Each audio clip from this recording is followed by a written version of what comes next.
Welcome everyone, my name's Nick Stock. We're here at the Central Market in Adelaide in South Australia, which I would have to say, and I am a little bit biased, is Australia's best market. And as you can see tonight, it's teeming with people. All the stall holders here, lots of people come in on Friday nights like tonight to have dinner and whatnot. And tonight, as you can see going on behind me, we've got a wine tasting. It's called Hearty Party. It's a group of disparate rogue winemakers with all sorts of different grape varieties, all coming together to pour a bit of wine for the people of Adelaide. We're cooking in big platters of paella, big pans, and just generally mixing it up. So let's go and have a chat and see what everyone's pouring and see what everyone thinks. Come on.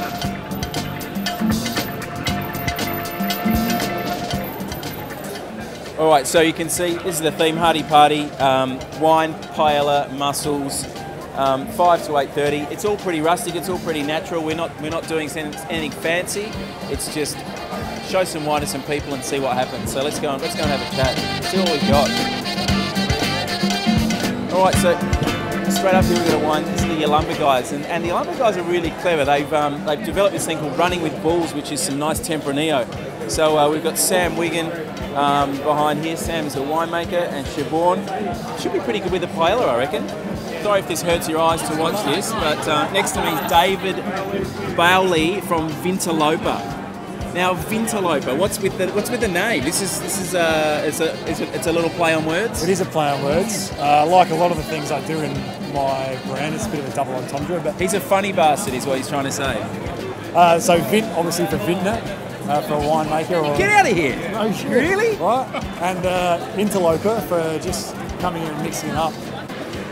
Well, we got a lot of wine here, but you know, we've got some beautiful mussels here, and we've had some paella and all this sort of stuff. But what I want to show you now, well, first of all, I want to introduce you to Andrew Puglisi, who is from Kinkawuka Shellfish. What does Kinkawuka mean? Where's that from? Kinkawuka is an Aboriginal name for good water. Good water. And Port Lincoln, where you are, the water's pretty good? The water's the crystal clear water of the Southern Ocean. There's some big sharks over there, though, isn't there? There are big sharks. Yeah. Do you surf? Used to. Used to. Now I value my life now. Value life. That's right. You've got too many other things at stake. Absolutely. Life insurance will be more expensive if you surf. All right. Now let's have a quick scissor release. So we've got a little. We've got a little pot of mussels here, which you've just cooked off in a bit of ducks in a row Fiano, I think it is.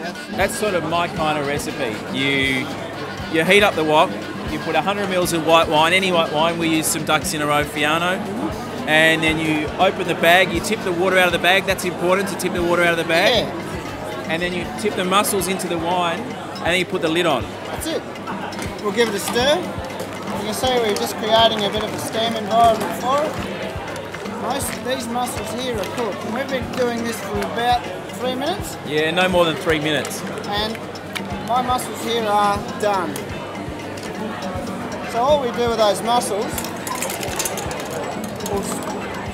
we'll put most of them in the pot. We'll put most of them in the pot. Most of them in the pot. We'll spread a few around the top here. And a great example here of a male and a female. So male, the pale white one, the female, the dark one. Well, I'm definitely going to keep an eye out for them. If not only for the fact that they're so bloody easy to cook and so absolutely delicious. Thanks, mate. That's brilliant. We're going to talk to this beautiful young lady, Corinna Wright, from Oliver's Turanga, and she gets a bit giggly and embarrassed. I love it when you giggle a lot. Look at that smile, isn't it beautiful? He always makes me giggle. That is such a beautiful smile. So what are we tasting? Tonight we've got the Grenache and we've got the Sagrantino. Sagrantino, get out of here. Crazy, yeah. So Grenache, McLaren Vale, yeah, sure. We've all tasted and we all know how good it goes. Like Grenache and McLaren does very, very well. It does. Sagrantino, why? Sagrantino, why? Because it works really well in heat. It works really well because it's got awesome tannin, and it works really well because it, you eat porchetta with it. Who doesn't want to eat porchetta? That's what I want to say. Anyone happy to eat porchetta? Anyone know what porchetta? Everyone wants porchetta. You want porchetta. Yeah, no, super massive tannins, really exciting variety to play with. Can't stop thinking about porchetta now. I know, mouth-watering. We're going to talk to the guys at La Linea. and they make some Tempranillo, like the Running with Bulls guys. They also make some Riesling called Vertigo, a few other things. But let's go and grab. We'll go behind Mr. Lesky. You stand forward, and we're going to look at this. This is Danielle's favourite introduction to television moment, because we've caught her with a mouthful of paella. And Tempranillo. So now, Danielle, you gorgeous thing. Tell us about your beautiful Tempranillo. This is it here. La Linea. 2010. So why Tempranillo? Well, Peter was instrumental. So that's Peter, who you can't see, but he's standing just there. In putting Tempranillo in 15 years ago. That was Peter. All right. So he was instrumental in putting Tempranillo into the Adelaide Hills. That's right. And it works. And it works well in the Adelaide Hills. It is. It's lovely. Yep. And I've got this thing. I've just sort of been saying to a few of the other winemakers. I've got this thing that, in terms of the way that people all around the world are thinking about red wine, increasingly they're going for this more juicy, younger, fresher, more vibrant sort of style. What is that? Is that what we're doing with La Linea? We're making something that's quite fresh and lively, and that's it. And it just matches our climate, our lifestyle, our food. It's just, it's light and fresh, and it just accompanies the lifestyle that we live. It's beautifully soft too. That one. Subtle, isn't it? Really soft and supple. Beautiful stuff. La Linea. Now, as you can probably tell, I am here with a mushroom man, and not just any mushroom man. This is Marco, the mushroom man. Stall 68 at the Central Market. And Marco, I just want to know what you think about a bunch of winemakers coming into the market, folding out the trestle tables in the corner and pouring some interesting wine for people. Like, have you noticed any difference? Is there any different vibe around? Honestly, I mean, I love the idea, because obviously the market's all about food, and food and wine naturally match well together. The plus side is it's a different experience for our customers, which is obviously always a good thing, and it just creates an amazing atmosphere. You know, people can actually relax on a Friday night, do their casual shopping, try a few different wines, sample some food, and do what the market does best.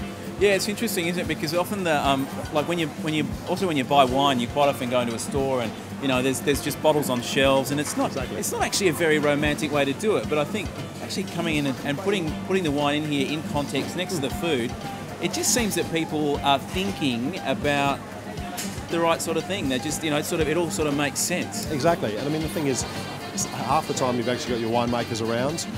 You can literally be planning what sort of menu you're looking for the next few days, and buying a bottle of wine to match. And obviously from a customer point of view, it just creates a total food and wine experience, which is what food's all about. Absolutely. And you would, but you probably see winemakers in here quite a lot, maybe not peddling their wares and pouring their wines, but buying your mushrooms and shopping. Do you get a lot of winemakers coming through the market? We get a lot of winemakers, we get a lot of chefs. Anyone who's food interested, or the related industries to food, are always in the market. And you would have travelled around and had a look at lots and lots of different markets all around the world. Now, a mate of ours, Paul Henry, who we were talking about, said to me, Dave, this is the best market in the world. That's a very big call. Honestly, I mean, we hear that from so many people. You get people like Simon Bryant who rave about the Central Market.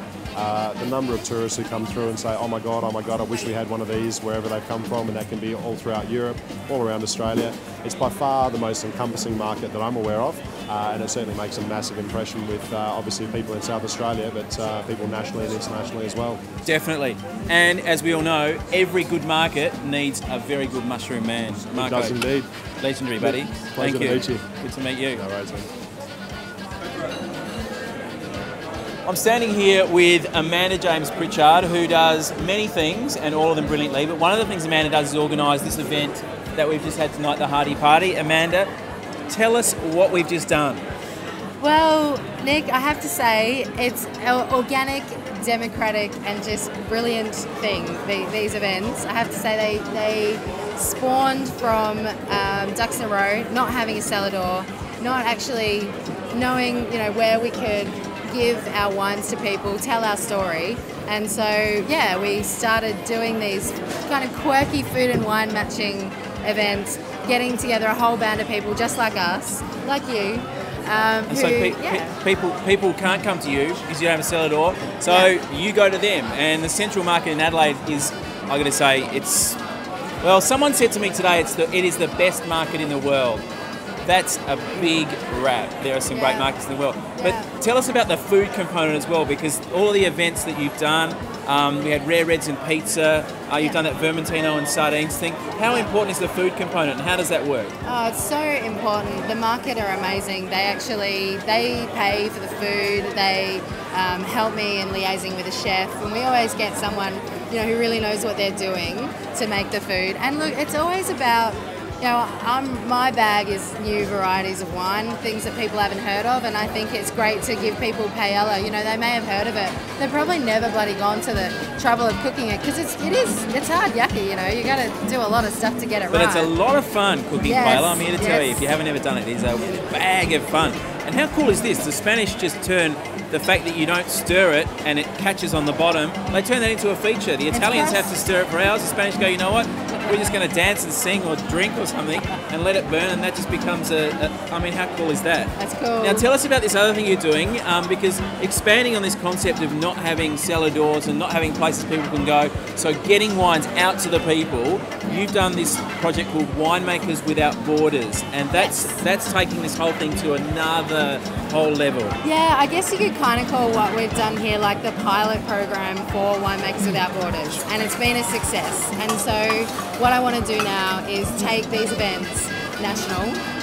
We're going to take them to the South Melbourne Market, to the Bondi Farmers Market, to New Farm Market, and can we go to the Boqueria Market in Barcelona as well? Totally. Just global. putting that in my request. We'll go global. I'm starting with Australia, and I want like-minded winemakers to kind of come to me and say, yeah, you know what, that's my philosophy too, and I'd love if I can pack a suitcase and if I can chuck a couple of bottles of wine in that suitcase and I can rock up to a market and there's going to be food, there's going to be people that love food and wine, I'll be pouring my wine at that thing.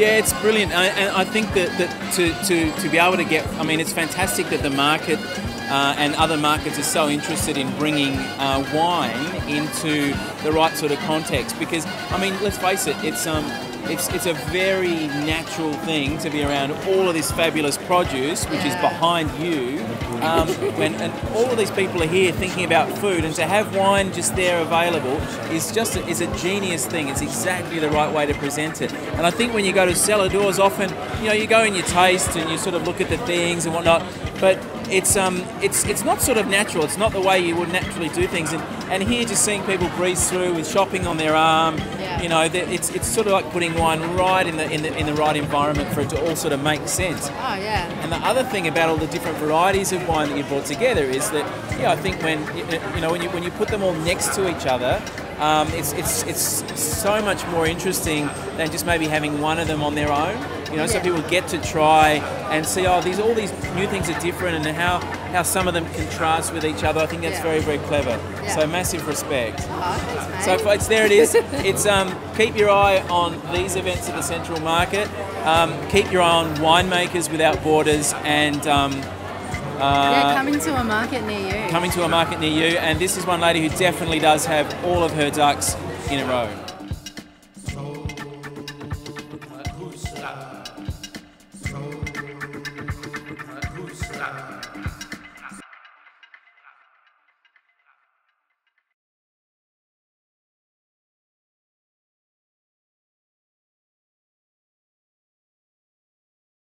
I love it. And because I'm a wine writer, I don't really